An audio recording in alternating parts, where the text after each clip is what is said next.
Awesome.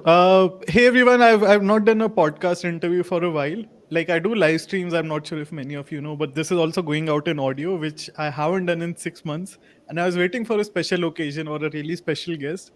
But I've known Ahmed for a while now, and I last time I interviewed him in a live stream along with Crowdog. I told him I'd love to have him again, and I was sure at that time that he'd become a grandmaster sometime this year. So when he did, I was really happy, and I asked him, "Hey, can I convince you for another interview? I assume you have better things to do, but like if you have the time, that'd be awesome."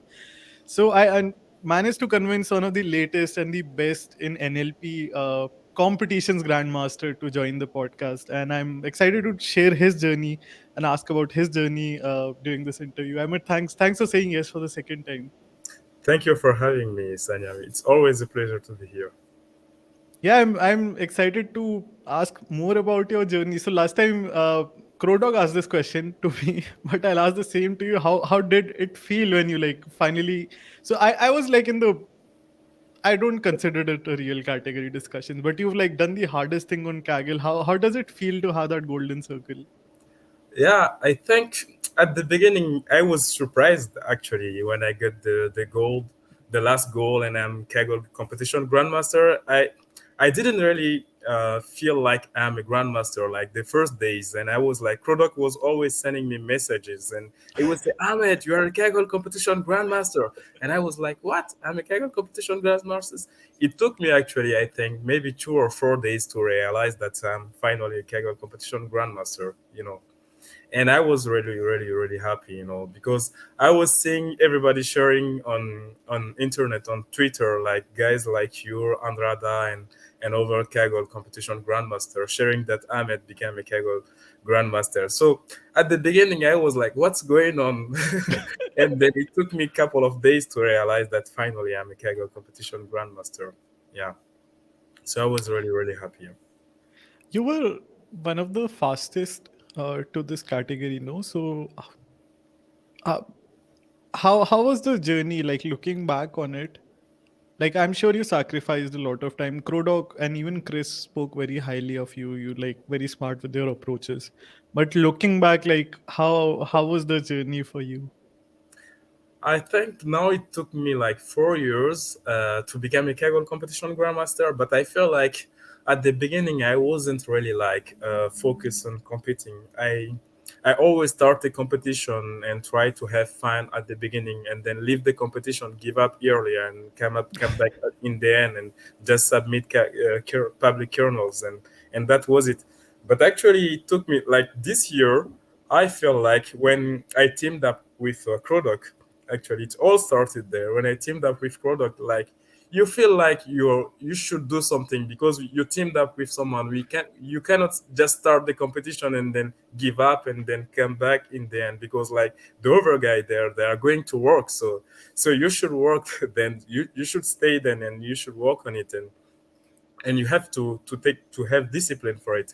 And that's where I think like I really started to focus on it and to work hard on it. And then it took me like, we won 3 gold medals in like 8 months, something like that. So I guess if I was like more focused and teamed up with people before, maybe I would have been able to achieve it like years ago.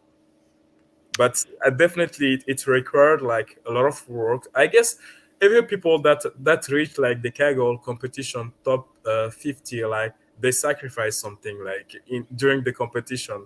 I personally don't recommend, like if you have like a family, for example, you can't like sacrifice so much time for to Kaggle, and it's passionate. You become addicted to it. You feel like even if sometimes I'm sleeping, for example, in this competition, I'm sleeping. I wake up. I see, this idea makes sense. I should try that. I should try that, and I will watch at my. I will look. I will look at my watch to see the time. Actually, should I wake up now to implement this idea? And I feel like this should work. And yeah, it's really addictive. It's passionate. Yeah. Initially, I felt you were describing my approach where I join a competition and at the end of it, I just blend some notebooks and like then face a shakeup.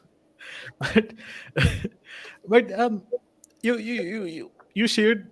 your passion and like specifically for the competition we'll discuss, let's say you also tried MLM approach which didn't work for feedback 3, and I assume there are like many such ideas you get which don't work. Does the passion fade away for you at any point? Like for me, I feel I give up really fast because like I try something, it doesn't work, I'm like, okay, I have no idea what's going on. Yeah, for me, it was the case like 1 or 2 years ago. 1 or 2 years ago, when I started, I implement something, and if it doesn't work, I feel like okay, I'm gonna give up. I'm gonna go. This is hard because I think that like this idea is really smart. This should work, and if it doesn't work, I feel like no, it doesn't make sense. So I give up. But now I feel like that's normal. If I implement something and it's work, I say, oh, it's work. Okay, fine. I feel like it's normal that it doesn't work. If it was like that simple for everyone, I think that everyone could reach like the top three in Kaggle leaderboard. So you have to experiment a lot of things. For example, in feedback tree, I guess I experiment more than 600 and things, and only few of them works actually. And the one that works are not like the smartest one. The one that works finally are like basics things for me. I Hmm. tried like different complicated things, and in the end they didn't work out. So sometimes it's like I feel like when I start the competition, it's normal to fail. It's normal to try like 100 things and only 3 or 5 of them will work out. And yeah, so now I don't give up. Like when I started an idea and I experimented and I implemented, and then it doesn't work, I feel like okay, I should try another thing, then I should improve that. That's actually that's my feeling, and I feel like this is why maybe in the last competition I managed to do well, because I feel like even if I try something, it doesn't work, doesn't like it's not important. Just keep trying, then just keep trying new things, and that's how it works here. That's great advice, and thanks for sharing your journey. But um, so like, what's your advice to someone like me who gets frustrated fast or who like tends to give up? Because I understand many Kagglers starting out are in a similar position. Like, how did you overcome that feeling that it gets overwhelming or you get frustrated? But maybe you didn't. I get frustrated and I get overwhelmed. Yeah, I think it's the case actually for everyone. But what can give you like a feeling that it's possible when you look at the leaderboard, you see people like in top of the leaderboard, you say that no, there is something that I need to find, and these guys they figure out this thing, and I need to figure out this thing. Even if you tried something, try to say okay, and what another thing that I feel like it's really important is like teaming up with other people that will like motivate you to stay in the competition till the end, because if you are competing in your own, sometimes it's difficult because you try an idea and it doesn't work. You feel like "Oh, I should abandon, I should like do other stuff, or I should switch to other competition because this one is hard." And I think teaming up like force you to stay in the competition, because like you have your team member that are working hard on it, and you can discuss with them new ideas, and they can like, if sometimes you are like you feel like sad and anything is working for you, that maybe for them like they're gonna figure out something that could help the team. And that was the case, for example, in the last competition where I teamed up with Chris Deot and Product. I think teaming up definitely is a good way to learn and to stay until the end of the competition actually. You've teamed up with many people repeatedly. I'll put you in trouble by asking who's your favorite teammate if you have to select one. That's a hard question. I mean, I learned from a lot of people, from all the my teammates. I learned a lot from them, and but if I have to keep one person, I don't think it's I mean it's a hard question. Actually, it's a hard question. I learned a lot from all of them. It's been amazing team up with someone like Chris Deot. He shared a lot, and he show you actually how he work on competition and how he try ideas, and then you learn from them. Crodoc as well. I learned a lot from Crodoc, and also I learned a lot from Kekiller. Kekiller is someone that is Kaggle Competition Grandmaster, but this guy I mean, I learned a lot from him also, you know. So I learned a lot from all my teammates. Like I think it's hard to select one, just one of them. Sorry to put you on the spot, but yeah. So are you following a strategy when teaming up? Do you like look for people who've had like a more diverse background or something like that, or is it like just based on passion? Uh, for example, in the last competition, yeah, Kikiro, this guy is awesome. He showed a lot. You could see like he has like eight um, goals in notebook and 51 in discussion. And if you see what he shared, sometimes he shared a lot, and then I think that's why he didn't finish in top. Sometimes, you know. Um, I actually forget the question. Sorry to sidetrack, but my question was like your teaming up strategy. Is it like strategic or is it passion based? In the last competition, for example, when I was with Crodok and we were like in top, we were like maybe top 10, something like that. And then we feel like, okay, now we need someone else with more experience so we could learn something. This one was like just finding someone that has more experience or different experience, different background from ours. And then we could like merge with him and learn new things, you know. And that was the case finally when we teamed up with Chris Deots, and he completely brings something that's completely different from what we were doing. He bring like ideas like how to ensemble model, and I didn't knew much about, for example, method like hill climbing, and he came up with this method and he tried it, and then he boost our CV scores, and then you learn this, and then maybe I'm gonna use that in my next competition. So in this one, the strategy was like find someone that has different background that could bring us like we from whom we can learn like something. Basically, that was the idea in this competition. I'll share my screen to point out hill climbing. I think this is the first time. Sorry, this was discussed. Um, but Sai and Chris were discussing that hill climbing is basically adding models until you saturate the score. I believe. And this was like 2 years ago, Yes. and I didn't saw that then. And I only learned it because I didn't participate in this computer vision competition. I only learned it like here with Chris Deot in this competition, but he was talking about it 2 years ago. So I only know how to say it. I've never implemented, so I'm worse in that way. actually, it's interesting idea. And the first time when Chris Deot implemented, I was like, "Are you sure this method is not overfitting on our CV because it boosts our CV?" And I was like, when I assemble model, I didn't have like this CV score with them. And when Chris implement this, I feel like, wow, this is magic. And are you sure that this is not overfitting to our CV? And he said no when he submitted. But it was also hard in this competition because like CV and leaderboard was not like correlated. So even if something improves CV, you are not sure that it will improve like your leaderboard score. And then it was hard for us to make choice to trust one actually. And then in the final we trust like hill climbing, and it was magic for us. Yeah, I think even Philip, so he finished fifth in this competition. Even he had used hill climbing, if I remember correctly. Yeah, and here what he did as well is like with hill climbing, usually you only use positive weight. Like for when you are ensembling model, you only use positive weight. And what Chris tried in this competition, he tried like with negative weight, and Hmm. that really boost our CV score. And I was like, "Are you sure negative weight? Did you try it once?" And he said, "And I never tried, but it's really working." And then finally, it was if we only tried like a positive weight, I think we couldn't finish in the top three.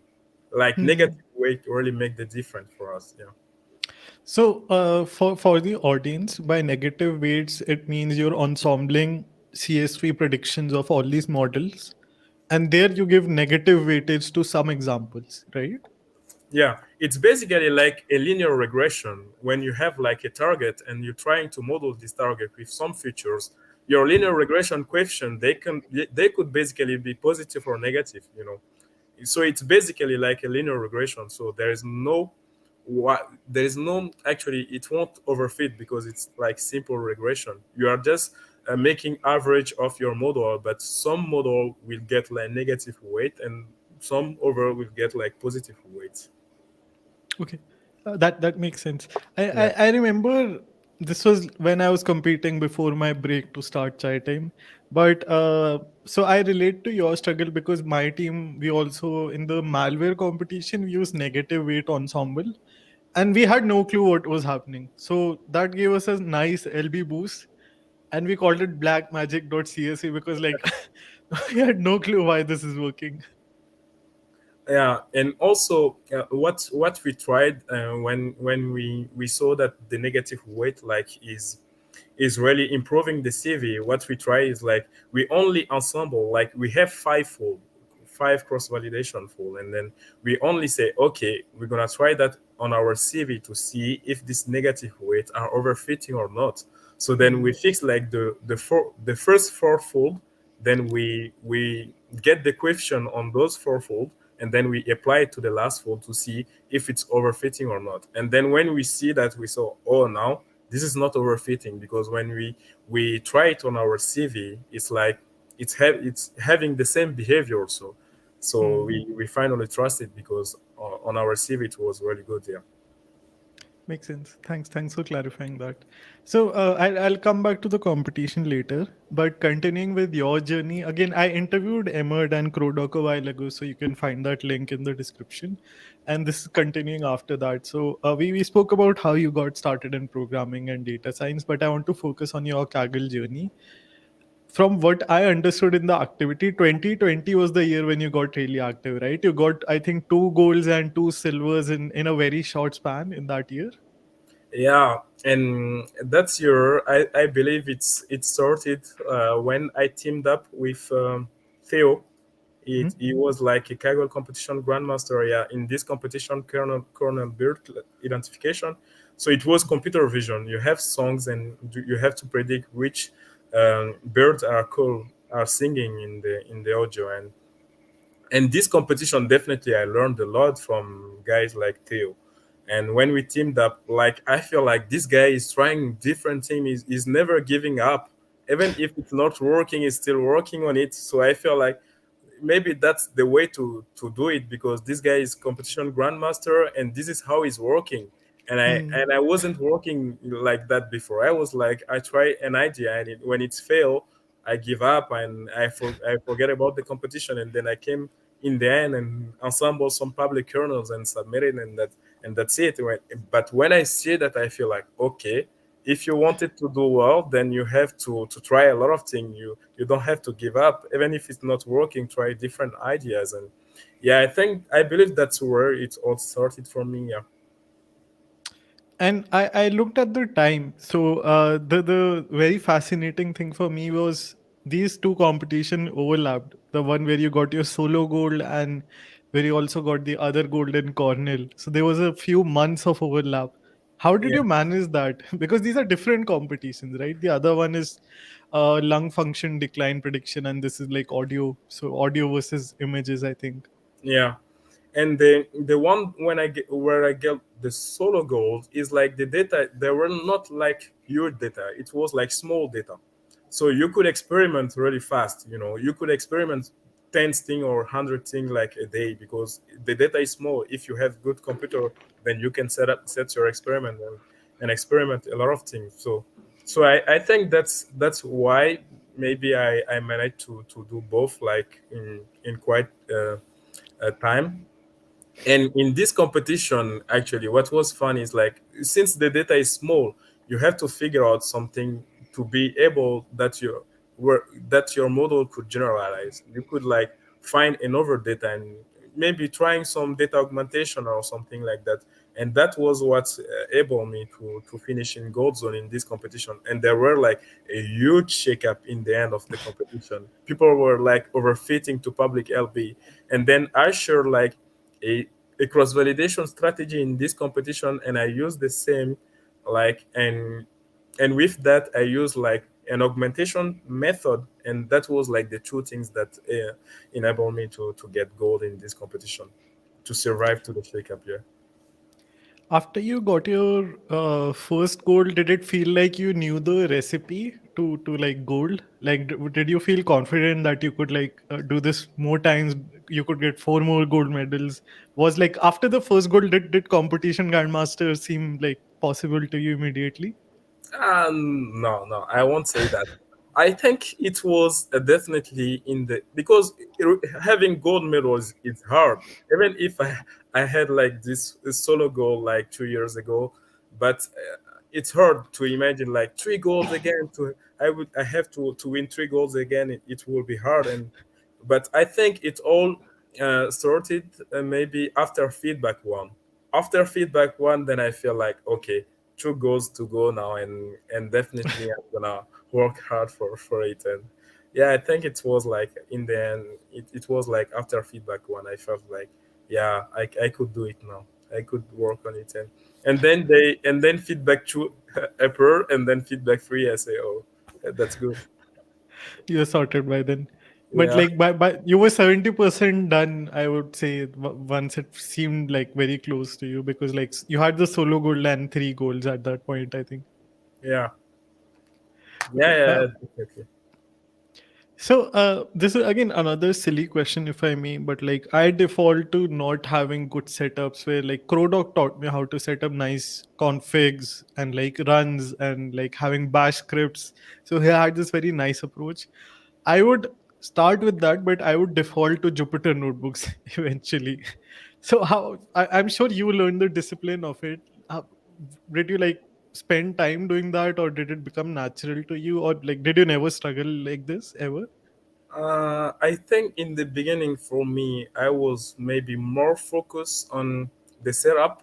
For example, Hmm. making nice things together, working with scripts, and but now I feel like whenever I approach a competition, I feel like do something really simple, whatever the tool you are using. Is it Jupyter notebook or something different? Just make something that are really really simple, and then you could iterate on it. If you wanted to make a nice baseline, then after you could like change your code and make it nice and then iterate on Hmm. it.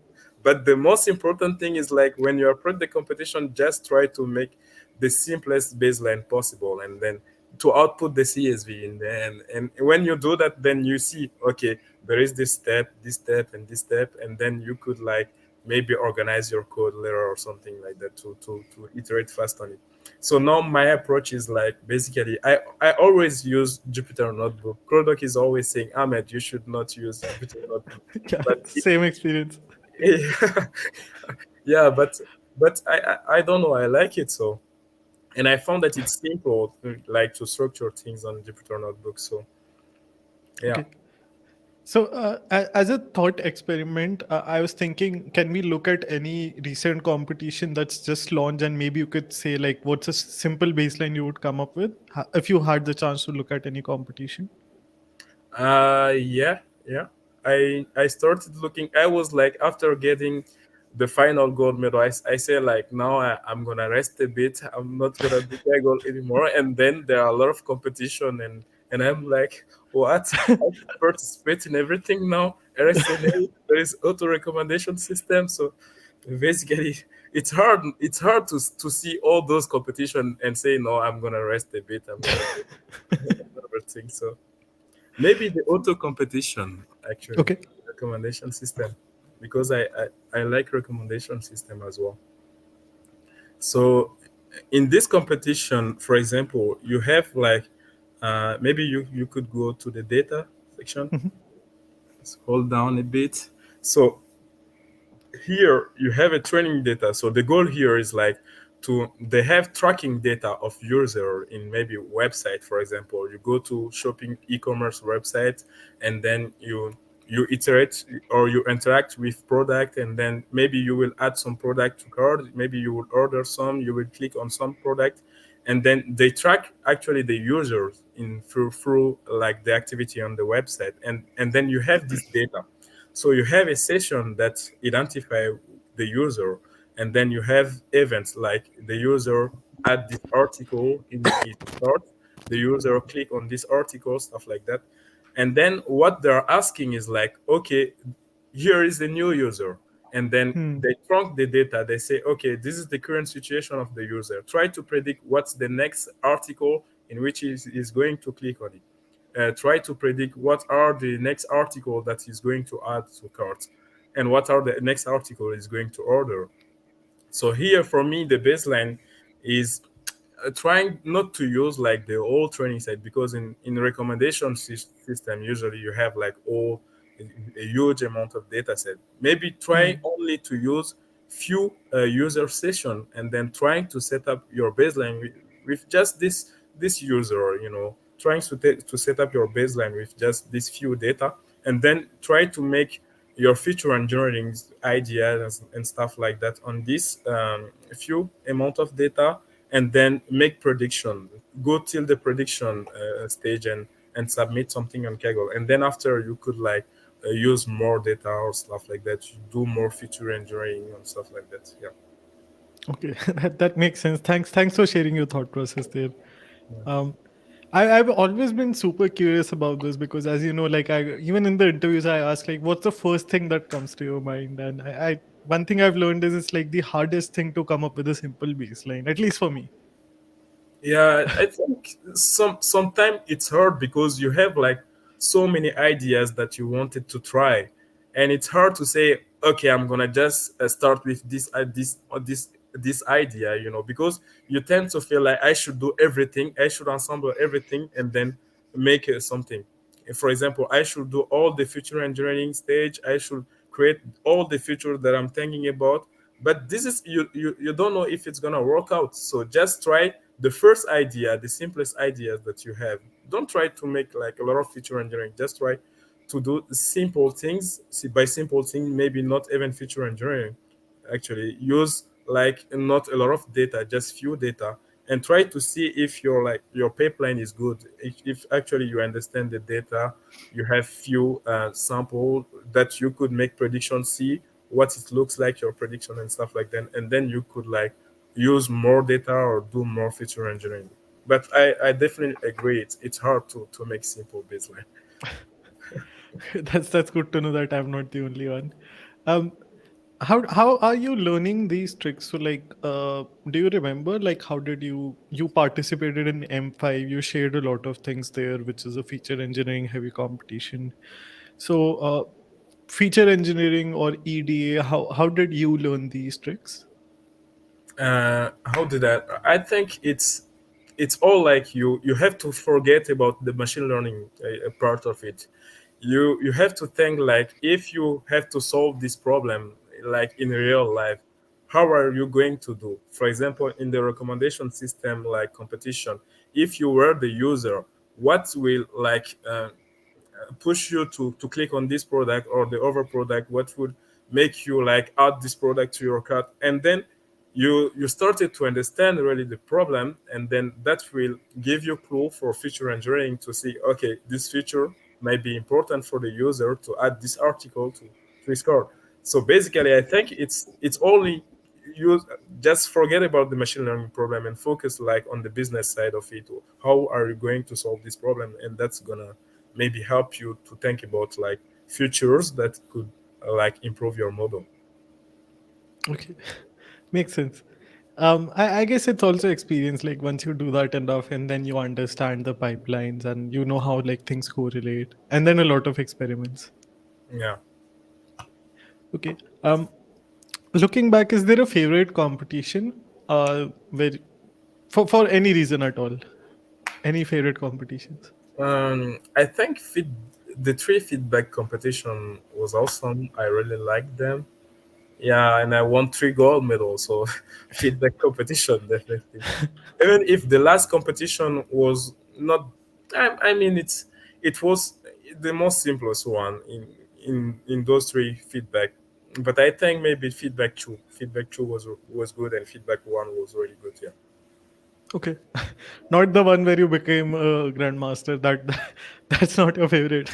Uh, no, I think because I feel like that one was more simpler. Like, but the feedback one, for example, there were so many ways to make prediction that in feedback one, I mean, it was hard. Even if you have like model prediction, then you could, there were like different ways to do things. So that maybe explain the gap between teams in the leaderboard. But for example, if you look at feedback tree, there were not that much gap between people, because like in the end there were not much innovation in it, if I could say, for example. But in feedback one, for example, we use VBF, which is like a tool for computer vision, like, so, and then we applied that to NLP. So that was like think outside the box and find something that could like make the difference, like with other people in the leaderboard. VBF for the audience is weighted box fusion, and again, the previous interview I mentioned. If you look if you watch that interview, we had a nice explanation there because you would imagine I'll ask a question, a stupid question, and Crodoc and Emmett had explained it there. Okay, so coming to feedback three, I was thinking maybe I can share my screen and we can start going through the competition. So what I've done here is I've loaded the dataset into H2O's hydrogen torch. And I was thinking I can use this for ED and also for a baseline. So I'll need your help for the baseline. But I'll I'll try to explain the competition here. From what I understood, there were like 4,000 examples of student essays with four labels that you had to predict across. So it was a text regression problem. Yeah. And these essays this time were from elder students, if I may. So like it was 8th to 12th grade. So not the funny examples we've seen from feedback one and two. So these are like more serious essays in some ways. Yeah. Um, so what I'll do is I've loaded this data set up already, and we can now create an experiment. Since I'm with Ahmed, I'll switch to master. When I'm doing this by myself, I usually use novice because I'm too scared. Um, What is the difference then when you say, when you select novice? Or it's so like you get more options. You get more more options in, okay. yeah. Like this is no code deep learning tool, so many defaults are already selected. I'm sure Philip and other legends have like figured that out. So like for people like me, I don't worry about a lot of things in that way. Okay. um so for sake of time, I think we can just run one fold, and it identifies train CSV, test CSV. I think this were the six labels you had to work with, and Yeah. the text columns are identified correctly. um should we switch to lowercase? No, you should use No. it, because Okay. like the model, like the Bertha, they deal with it. Okay. So we'll use Deberta in that case. Okay. Yeah. I'll switch max lane to 512. Um, which backbone would you like? Uh, Deberta the Bertha, base or yeah. large? The Bertha is the best actually. The Bertha is the king. So the Bertha base was working well in this competition. So the Bertha base, yeah, V3 Okay. base, yeah. And I think I'm not sure if Philip had used gem pooling, but I'm not sure if your team did. So should we use gem Yeah, pooling or because yeah, we should use gem pooling. Definitely, it's a good one. um, and I'll set this to RMSE since that's similar to the. The competition evaluation metric, yeah. Okay. Any other settings you see you want to change here? The batch size, maybe you could lower for us, for example, batch a small batch size were working, so maybe you should try like four batch size, like four something like. So, like for language models, I know it's different, but I this is my favorite feature. So if you get out of memory, you enable this and the experiment restarts. So it automatically adjusts that. So Just the usually I batch. just leave this on. Okay. Um, should we set any warm up epochs, or are you happy with the setting? You could try maybe 4%. Okay. Um, No. I think it's fine. It's fine. It's fine that way. Yeah. okay. No gradient accumulation. Looks good. I'll again set the metric to RMSE and enable mixed precision training, and I'll run the experiment. I'll wait for this one to finish, but just to point out, so we'll look at the leaderboard briefly. But I'd run a few experiments, and in under like 10 minutes, we got to 0.46, 0.47 in RMSE across four folds in average. That's really good. I'll come. I'll let this run. I literally it's running right now. But you could monitor the stuff as it happens. We'll not do that. I'll start by talking about the third position solution now. Let me share my screen to that.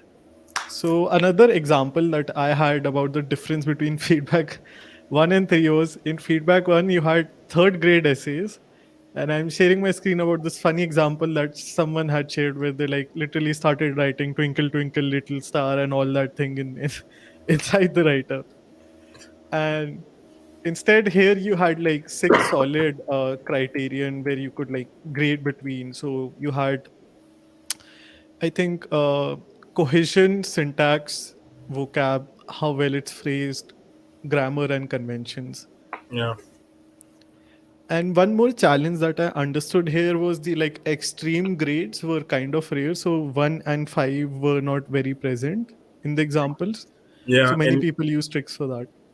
yeah, and also here, like as you could see, there are six targets that you should predict, like cohesion, grammar, and if you are using a language model like the Berta, for example, and then the Berta model will give you like for each token you will have like a representation vector for each token. Like basically, if you take token is like a word, and then you will have like an output for each word, and then you will build a top ahead of you will like maybe average like all these token vector together to have a representation for your text. Some people they use, for example, min pooling or gem pooling or CLS to get this representation from the whole text. But here it's hard because if you should predict for grammar, you need signal in the text for grammar. If you should predict for cohesion, you need to find the signal in the text which are related to cohesion, and then which are and there are six targets, so this target may need different kind of signal in the text, and that was hard in this competition, because if you do simple min pooling, then you are using same feature representation like for the six target. And what we saw that it was quite hard to design like a pooling strategy that could like maybe focus for some target, like getting some signal like for those targets. I think that was maybe the challenge in this competition. Okay. And some targets were like easy to predict, and there are some targets, for example, like cohesion and syntax, they were hard to predict. Okay. Thanks for clarifying that.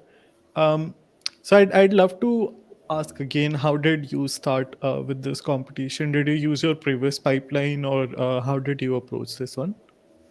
Yeah, I think the baseline was simple to set up in this competition, because in the overall competition you have like a part of the ECs with the label, and then you have to find this part in the EC and you have to find the target for that part.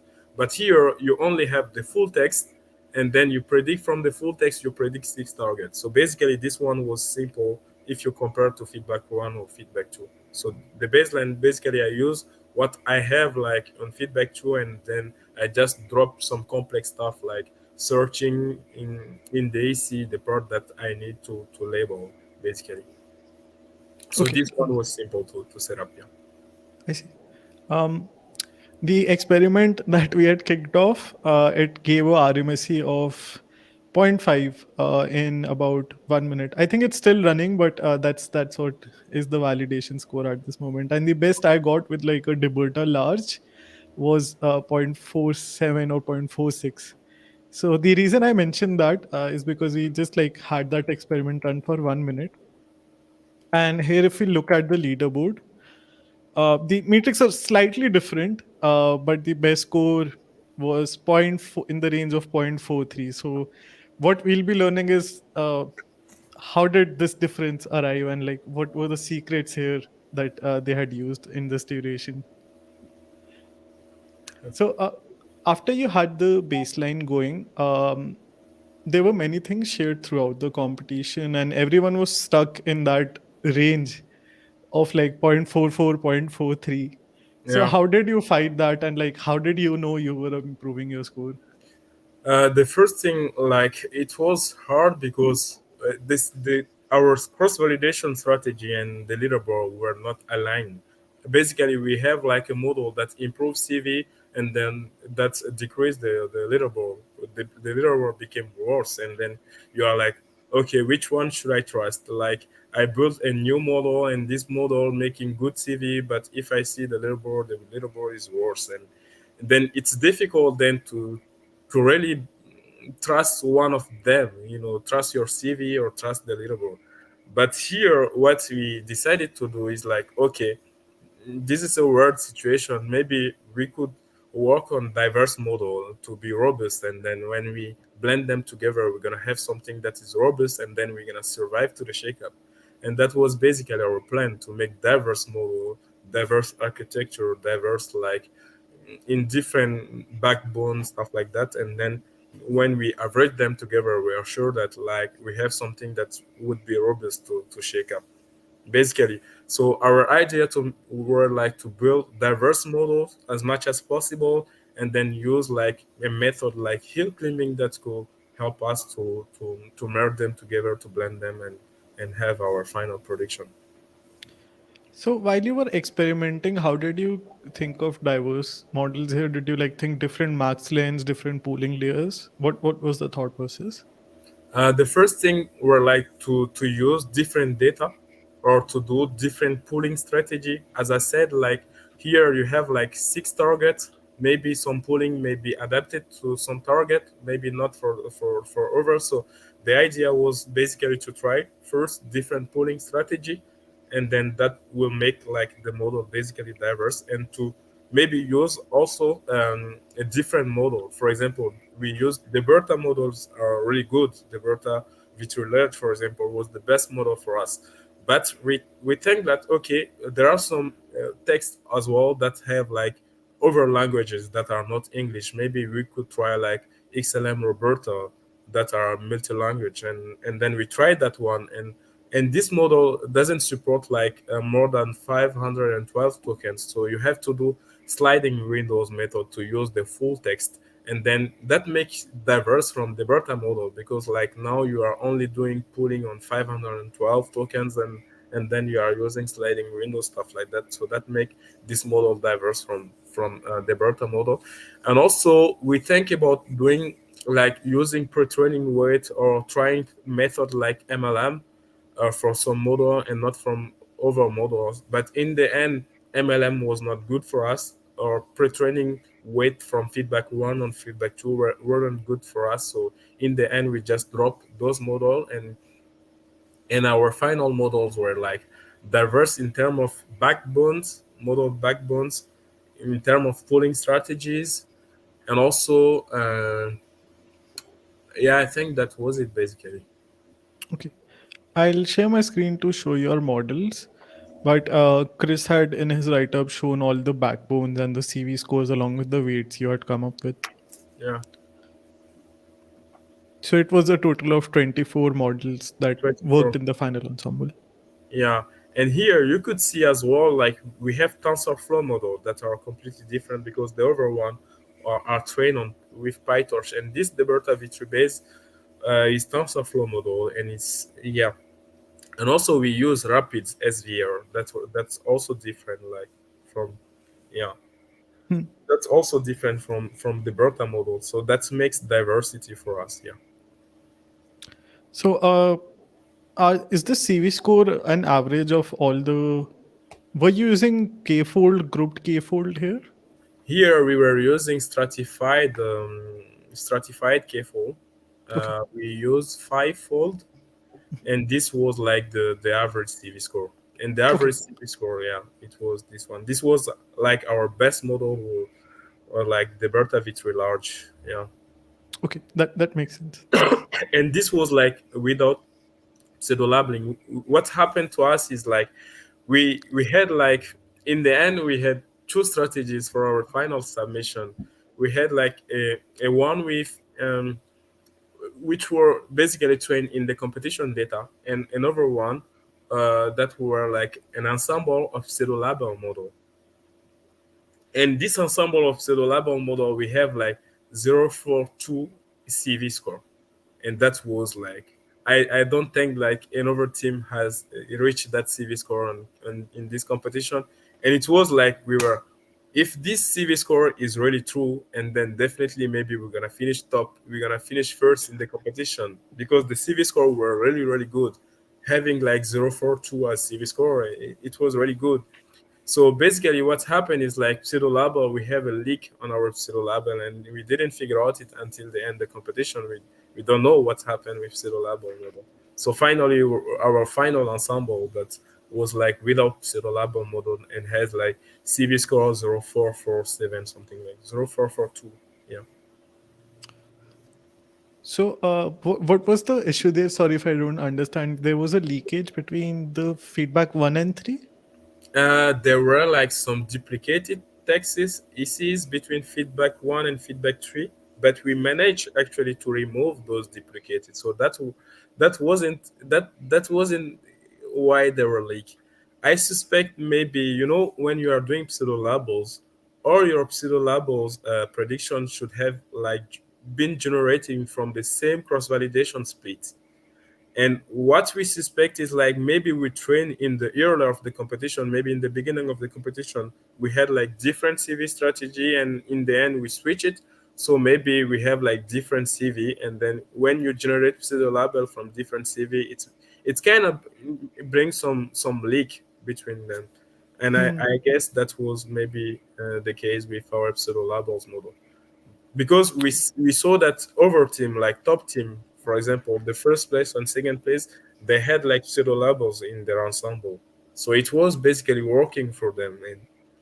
And I guess maybe if we figure out what was the problem with pseudo label, maybe it's gonna boost our leaderboard score. You could have won the competition maybe if you had Maybe. like a few more days. Yeah. I don't know, because even now we didn't figure out what was the problem, since we win gold medal. So Yeah. um, so, did you use pre-training at all? So I know Philip in his solution had like, so what he did was he pre-trained on the older feedback and then like fine-tuned it on the new feedback competition. Did you try something like that? yeah, we tried that with our pseudo label model. Actually, we when we make prediction and feedback one, and then we train our pseudo label model, and then we use this weight to fine tune on this competition data. And what was surprising and what happened is like, when we train the pseudo label model, we have good CV. Let's say, for example, we have like 043 in CV, and then when we fine tune in this competition data, then the CV score became worse. And we are like, Hmm. how is that possible that the same weight is giving CV 043, and then when you fine tune it, then you get 044? And that was quite surprising for us. And in the end, we didn't use it in our final submission. Yeah. Okay. Thanks for answering that. Um, okay, I think we can cover your solution end to end. If there's anything you want to highlight or mention in your solution, or we can just cover it otherwise. Yeah, I think Chris already explained it well here in our solution. Our magic was basically train different model, train as much diverse model as possible, and then use hill climbing was the magic for us, and Hmm. use hill climbing with negative weight to get like the best CV score out of like all this model. I guess we had like about 50 models. In the end, we were only able to submit like 24 among them. So basically, we could like select more models, but it wasn't like possible for us to fit them to do inference in the right time in Kaggle. So because like you have limited time on inference, like basically you have 9 hours for prediction, and we have this 50 model. If we add model, then it's improve our CV, but we have to limit in 24, because if we add more models, it wouldn't be possible to submit in time. Okay. Um, that makes sense. And in your in the write up, Chris says that the diversity was regression heads, pooling techniques, Yeah. schedulers, and backbones. Yeah, and also what works for us is well, like giving different when computing the loss function, because like you have this six target that you are predicting, and there are some targets that are easy basically for the model to understand, and there are some targets that were hard to predict, for example cohesion and grammar that were hard target to predict. Then we basically give more weight to those targets when we were computing our loss function. So the Sorry, model, more weights to harder targets. yeah, more weight Okay. to harder targets. So that was basically to force our model to learn those targets, to make less error in those targets, basically, because the other one was basically simple. And then we fine tune we this weight coefficient, and then that was basically the best coefficient for each target for us. Yeah. Okay. That makes sense. And also And dropouts, we didn't use dropouts. We set all dropout to zero. I think basically that's good when you are doing regression tasks, because when you when I mean this really had an impact on our CV score. When you set up dropout to zero, then you have like best CV score. okay, do you have any intuition of why that is helpful for this case? Dropout? Dropout, because you're setting it to zero, right? Usually, I, Yeah, I, I I think. might be wrong. Transformers like dropout, no? Yeah, there are a lot of dropouts, and I think I don't have good answer for that. Maybe if you have asked someone like C or that are more experienced, they would maybe give good answer. But I for me it was just about experiment, because like in feedback two we experimented and it was working really well for us, and then in feedback three I tried with and without it, and it was basically really good without dropouts. Yeah. But there, Yeah, I because think there may be some explanation to it. Yeah. yeah, I remember him mentioning as well when I was like testing this competition data set. He said you should turn off dropout. So Yeah. I'm trying to figure out what's the reason behind that. Yeah. Okay. So continuing further, any other things you want to highlight from your solution? Also, in our solution, what's really boost our score is like we were training with max length 2048, Mhm. and when doing inference we only use like 640 tokens. So that was basically boosting our CV score. We tried it on CV with different models, and it's always improved when we do inference only using like 640. It always boosts our CV score. It was the case basically when we do that, we see the behavior on all target, on all the six target. For example, 248 was basically good for all target, but when we use like 640 and then all target like CV score really become good, only like grammar target became a little bit worse, you know. But in the end, we used like 640 as a max length for inference. Okay, that makes sense. We've already talked about pseudo labeling. So any other things we Yeah, might have missed?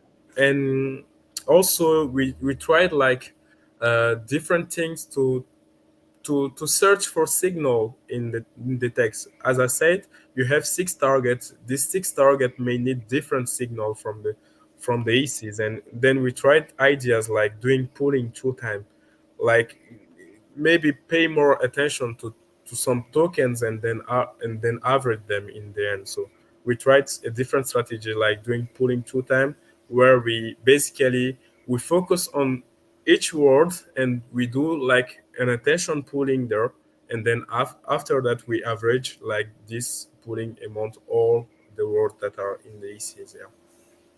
Okay, that makes sense. Thanks for the overview to your solution. Again, the team has also published the GitHub repo and inference kernel, so you can find the links in the description, or if you're listening to the audio, you can find it in the show notes. Um, Wrapping up, Ahmed, what's next for you? Will you compete more? Are you excited to compete more? Do you think you've conquered Kaggle? Will you move on to other challenges? I feel like maybe I need more social life now. That was the case in the end of the competition when I became GM. I feel like now I need to do more social life because I have spent like a couple of months working in this competition. But and then when I see on Kaggle again, there are a lot of competition coming up, auto recommendation system, RSNA. I feel like I should join this competition. Maybe I should just like forget about Kaplan the next month and rest a bit, and after that come back again. But it's hard. I think I'm gonna join a competition again. Was all the sacrifice worth it? Looking back, like you mentioned, you're joking about it. I'm sure there's some truth to it. You sacrifice socializing. You sacrifice, I'm sure, many other things. Would you do it again? Looking back, Looking back, will I do it again? You say? the like hard work and struggles that you put in while becoming, like, working your way towards a grandmaster title. Yeah, I think I feel it's good actually. I would do it again for sure because Kaggle is you learn a lot with the community. I think a lot of people are sharing good stuff on Kaggle. You learn a lot, and you just maybe need to find like the right balance between Kaggle and maybe your social life because it's really become like you become addicted to it really quickly, and maybe you have to let the computer work more than you will spend time on it. Maybe that should be my next challenge, like find the right balance between Kaggle and other things in my life. Okay. Um, Final question. This is the same question I ask every time. Your best advice to someone just starting out in their journey. uh, I think when you start, it's hard to team up with people on Kaggle because my first recommendation would like be to team up with someone that are experienced and you would see how they work actually, and then it will inspire you. But that's hard when you are starting Kaggle to find someone that would do that with you. And but my recommendation would be like to find a competition and a topic that's really interesting for you. Maybe that would make you like motivated among like the whole time of the competition. You would stay there, you will try your idea because you like the competition, you like the data, stuff like that. And then in the end of the competition you will learn a lot from people because top team they are going to share the solution.